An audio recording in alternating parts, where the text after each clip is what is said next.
হৰাৰ পিছত কংগ্ৰেছ দলে বিভিন্ন ধৰণে আনন্দ কৰিছে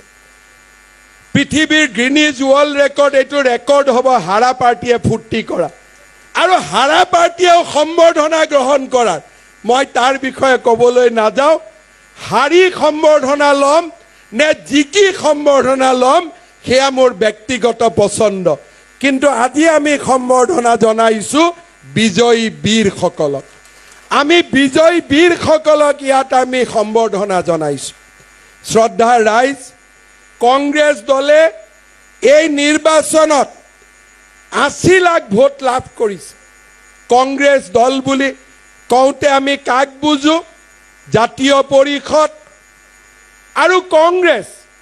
কংগ্ৰেছৰ সমৰ্থনত যিমান দল আছিল সকলোবিলাকক যদি আমি একত্ৰিত কৰোঁ এই নিৰ্বাচনত তেওঁলোকে লাভ কৰা ভোটৰ সংখ্যা আছিলে 39%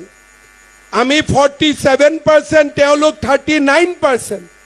কিন্তু এই 39%তে আসল তথ্য নিদিয়ে এই 39% তেওঁলোকে অসমৰ চুকে কোণৰ পৰা লোৱা নাই উজনিৰ পৰা নামনিলৈ বৰাকৰ পৰা পাহাৰলৈ ভয়ামৰ পৰা ধুবুৰীলৈ তেওঁলোকে লোৱা নাই এই গোটেই ভোটৰ 50% ভোট অৰ্থাৎ এই গোটেই ভোটৰ 30 লাখ ভোট তেওঁলোকে মাত্ৰ 21টা সমষ্টিৰ পৰা লাভ কৰিছে অসমৰ সংখ্যালঘু অধ্যুষিত 21টা সমষ্টিতে তেওঁলোকে পোৱা ভোটৰ আধা সংখ্যক ভোট তেওঁলোকে মাত্ৰ 21টা সমষ্টিতে লাভ কৰিছে তাৰ মানে যদি আজি বিধানসভাৰ নিৰ্বাচন হ'লহেঁতেন এই বিধানসভাৰ নিৰ্বাচনৰ ফলাফল কি হ'লহেঁতেন কংগ্ৰেছ দল 32টা বিজেপি দল 92টা